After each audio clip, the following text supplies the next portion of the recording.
if you're not drinking the Pacific Punch Monster, you're doing it wrong then, okay, buddy? I don't know what to tell you. Anyways, enough beating around the bush. Let me just get straight to the point. I would like to reiterate something that I said, I believe, in my last video. My videos are starting to look like quantity over quality, not quality over quantity. And now I've failed in both aspects. One, because I'm not posting anything. Again, I have missed, I believe, 2 days in a row. So that means I'm not posting quantity at all. And two, I am now in my attic recording, which is the lowest of the low. I'll tell you that right now. So let me just apologize on that. Again, I am sorry. I'm new to this stuff, okay? I'm very busy, so I'm trying to find out excuses. Trying to find out exactly how to work my way around this, get everything working all at once. But yeah, I'm in my attic right now. I figured if I don't record it now, I'm cooked. I'm never going to get this done, ever. So it's now or never to get this done. So yeah, welcome to my attic, my studio. My computer's right in front of me. Lights here, key lights. We're getting professional now, guys, you know? Getting professional. 1 second. Anyways, today, what I really wanted to talk about was a little bit more about myself so you guys could get to know me, I guess. I don't want this channel to only be about me, what I do, but really about why I got into photography, how I got into photography, like why I like it, stuff like that. You know what I mean? I know it sounds dumb, but just something I wanted to talk about. All right, but yeah, let's get into it. I'll throw some shots up first for my Philly trip, though.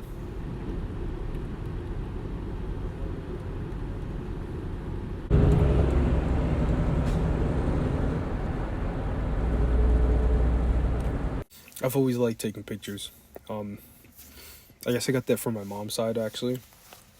My mom has photo albums on top of photo albums on top of photo albums of family photos. She was always there with the disposable cameras all the time.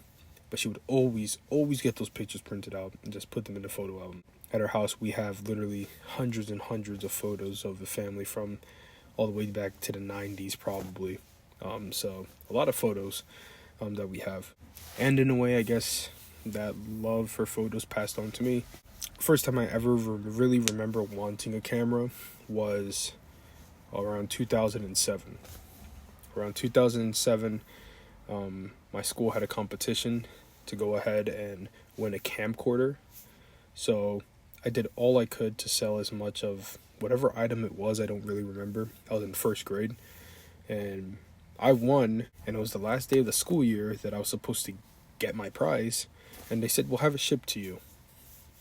I never got my camcorder, bro. Like, I'm still waiting to this day. Still waiting. Has not arrived whatsoever. So, I mean, I guess it's time to stop looking for it in a way, but it's whatever. Flash forward, though, around 2009, my mother had bought a Vivitar camera. It was possibly... How do I explain this in a way? You know how, like, we grew up, and I say we, like, my generation, we grew up on, like, the original Xbox, PlayStation, you know, the GameCube, and to us, those graphics today were the equivalent of what 4K quality would be. But this, even at around 8 years old, 9 years old, seeing the footage on this camera, I knew this thing was junk, like, this thing was absolute trash. So one of my first videos that me and my brother took on this camera, we tried seeing if we could film a slow-mo, because it had like a slow-mo mode, filming a slow-mo of us playing with the little tech decks. You remember the tech decks? Yeah. And it was so bad. It was absolutely terrible. It was to the point where, like, when my brother did his little trick, his hand just phased out of the frame. Like, there was no slow. It wasn't even like, I don't even know. Like, it wasn't even like 2 frames a second. It was just 1 frame his hand was there, you kind of saw it twitch a little and then just disappeared, and then you saw it land back on the table. But I mean, it was a bad camera. Like, it was trash. If I can find a picture of it, I'll put it up. But it was trash, bro. And I used AA batteries. Batteries didn't last too much, and I think even the batteries like corroded inside like within the first 2 months or something. And I don't know if that's the camera's fault or if that's the battery's fault. Could be one of those two things. Who knows? I'm telling you, this is the best monster ever. Anyways, flash forward around the time when Hurricane Sandy hit the Northeast. My mother went to Best Buy and took me there so she could buy herself a camera, because she was tired of buying disposable cameras. Now, throughout this time, I'd always bought disposable cameras for like my field trips for school. Took pictures of my classmates, stuff like that, whatever, blah, blah, blah. But walking into a Best Buy and seeing my first DSLR in person was like ridiculous. I had never seen a camera like that. I'd never seen a camera like that in my life. You know, I was only 12 years old around there. And up until then, I'd never seen a camera like that whatsoever. And the camera was the Canon Rebel SL1, I believe. Don't quote me on that, but I believe it was the SL1. And the price tag was crazy. It was like a little bit over $800. It was ridiculous. And I thought, how could someone pay $800 for a camera? Like, that's wild. I couldn't comprehend it. And then I thought, if this camera's $800, like, it has to be amazing. Like, this thing has to be amazing. And I begged my mom, please, let's get this. And she said, no, that's too expensive. Like, you think we got that money? But she went ahead, had other plans. Obviously, the Canon was out of our price range, so she went ahead and bought the Sony Cybershot. And bro, that camera really started it all. I mean, although I already had loved photography, that camera really was the thing that, like, I was the one that used that camera. Even though the camera was for her, I was the one that spent all the time using that camera. Killing the battery, filling up the storage. I kid you not, I went through so many SD cards because I used it so much and filmed so much as a kid, growing up. And that's when I really wanted to go ahead and get into photography way more. Being able to film what you went through in life and have that on there forever, you know? Unfortunately, our memory isn't forever. We're not able to remember things from that long ago. But thankfully, thanks to this technology, you know, I'm able to film stuff 10 years ago. I was able to film stuff 10 years ago and come back to it today and, like, see stuff that I don't even remember filming, you know? And I think that's always been really important to me. You know, I can only imagine my life, like, if I didn't have this type of technology. If I didn't have the privilege to own a camera and be able to film and take pictures of everything that I thought was amazing in life, and, like, imagine I lose my memory or forget some type of disease in the future and I can't remember these things. That would suck. Like, that would really suck. So I knew from then on, like, I wanted to record everything for the future. Everything I record now has always been thinking about the future if I can never remember this stuff again. I know it sounds dramatic, but that's my way of thinking about it. Like, I don't want to be...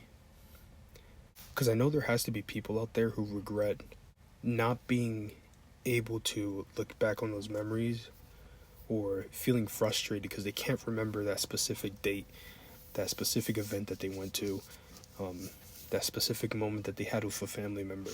I know for a fact that that's got to be frustrating. And I know because even me as a photographer, as somebody who has a camera on them all the time, I've always hated the feeling of never having my camera on me at a time where I know, like, I really, really need it. But I'm always thankful for when I actually do have the camera on me at the perfect time, at the perfect moment. It's a blessing and a curse, you know? because there are times where I want to get the photo, and it needs to be perfect because I want to remember it exactly how I'm seeing it right then and there. And I don't live in the moment, I guess you could say, and that's bad too. You don't want that. You want to be able to enjoy where you're at, and it's good to put the camera down every now and then and realize, hey, like, I'm here. Like, I've taken the photo, I'm here, let me actually enjoy it now.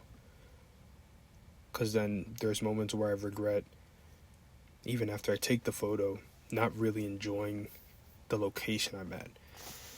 That's usually when I'm with people, though, honestly. Because there are times where I'm rushing to take photos, everyone's walking ahead of me, they're like, yo, are you done? You done yet? And it gets annoying sometimes, but whatever. It's fine. Anyways, I'm sorry for the tangent. But that camera, like I mentioned, was what started it all. The footage I took, the pictures I took, everything. I remember even at like 12 years old when we first got the camera, I had asked my mom to get other SD cards because I was so paranoid of losing all that footage and actually backing up the footage on separate SD cards on a computer. Everywhere I backed it up. I have it even on my external hard drive, my actual hard drive on my computer right now, all that footage, because I don't want to lose it. I really don't want to lose it. Which reminds me, I should probably add that to a wish list, a nice good external hard drive for backup. That'd be pretty good. So I should probably put that on the wish list too. And then unfortunately the camera got messed up, said it had a lens error, and it sucked. I couldn't use it anymore. Things happen, you start losing that passion for a bit. But then I went ahead, got a tablet, and with that tablet I would film everything.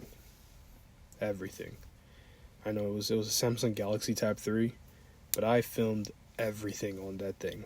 I didn't care how bad the quality was. It wasn't about how bad the quality was. If I could just capture the moment, that's really all that mattered to me. Then finally moving on to the iPhone, finally getting a phone, being able to take pictures on there, using bad quality from the device I was using as an excuse. It wasn't allowed anymore. I actually had to get better. I started practicing more and more and more until finally, like I mentioned, my friend Darren got me those Rebels, and that's when it really kicked off. I started going ahead asking people, hey, going up to random people, hey, can I take a shot of your car? Hey, would you like a photo? Can I send it over to you? Follow my Instagram. And that's exactly how it started. I had another Instagram, Noel Rodriguez Visuals, got locked out of it, so I restarted this one that I have now. So if you haven't followed me yet, definitely check it out. I post my photos on there. But yeah, the Canon 80D though is where things really kicked off for me, because I was able to take video. Being able to take video is definitely one of the most important things for me. Pictures are great. You get to see the moment, the exact moment something was captured, and it's just like, it's stuck in time, But videos are a whole different level of like sentiment for me, if that's the word. I don't know. Because you get to see the actual replay of what's going on. You get to see what was going on in that exact moment. It's your proof you were there. It's the proof that this is what you lived through. And it's just amazing. I know I'm sounding very dramatic right now, but I'm trying to explain it the best way that I can. I don't know how to explain it really, but that's the best way I can explain it, if you understand what I say. But yeah, that's really it. It's never been about if I can get the best quality. It's always been about me being able to at least get what I need out of that moment. Get the footage that I need, that I want, as much of it as possible, so I don't lose the opportunity to never see it again. Because in reality, you cannot recreate moments like that. You can try to, but then it loses its authenticness. You know what I mean? When you take a video of something happening right then and there, at its realest, at its most improvised, it's one of those you had to be there type moment. You know what I mean? It's one of those, wow, like, I got to see that firsthand. I got to see this unplanned moment and I filmed it, and I saved it, and I have it forever. And no one can tell me that I never did. You know what I mean? And that's really the big reason why I love photography. I love showing my perspective on things, and I love seeing other people's perspective too.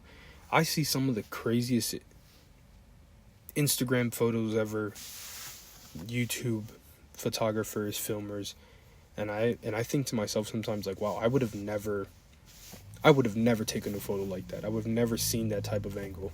Sometimes I'm left in awe, thinking like, wow, like this is a crazy photo. Like this is something that I would have never really thought whatsoever.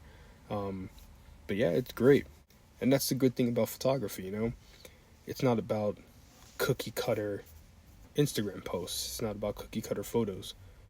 You cannot recreate a director's film to the T. You cannot recreate a photographer's photo exactly how it is. Everyone is different.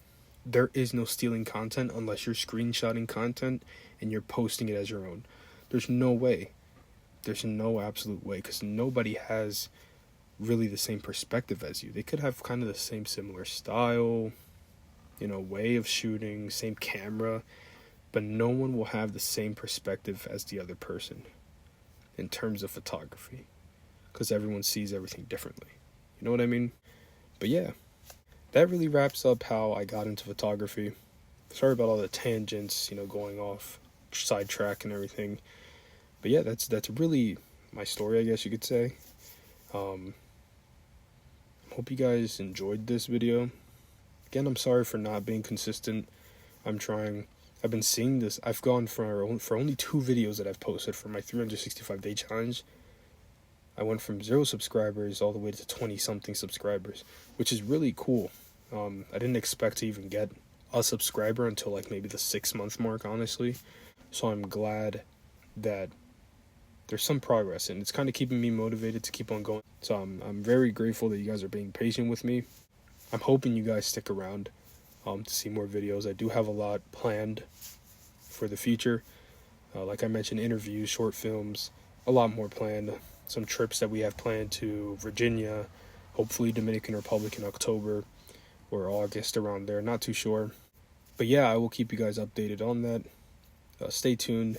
Tomorrow we're having a really big snowstorm. Stay safe for everyone in the Northeast. Oh, before I go, I completely forgot. Look at this new pickup I got. Isn't this crazy? Look at this. It's a Canon PowerShot SX100 IS. This is crazy. We were doing a junk removal. I had a job I was doing, and lady said, hey, anything you find, you keep, it's yours. All right. Found the box. First day working there, and I was like, if you guys find the camera, do not throw it out. Last day, everything basically cleared up at the house. Found it. Haven't charged it, and look. Works perfectly fine. See this? Only thing is, I think the batteries come loose a little bit, so I always have to put in time. Look at this junk. This junk works, bro. Actually works. That's crazy. You serious? This footage is crazy too. Like, it reminds me so much of the Sony. So this, I'm gonna see what type of footage I could get on that every now and then. Pretty cool pickup. I think they go for like $70 online. Probably less, like 40 maybe. But yeah, sorry for, again, the tangent. Thank you guys so much for watching. Please comment, like. I'm down for any criticism. But thank you so much, guys. I really do appreciate your time, your patience with me, and I hope you have a great rest of your day. See you guys whenever the next video drops, honestly. But I'll try to make it soon. All right? Have a good one.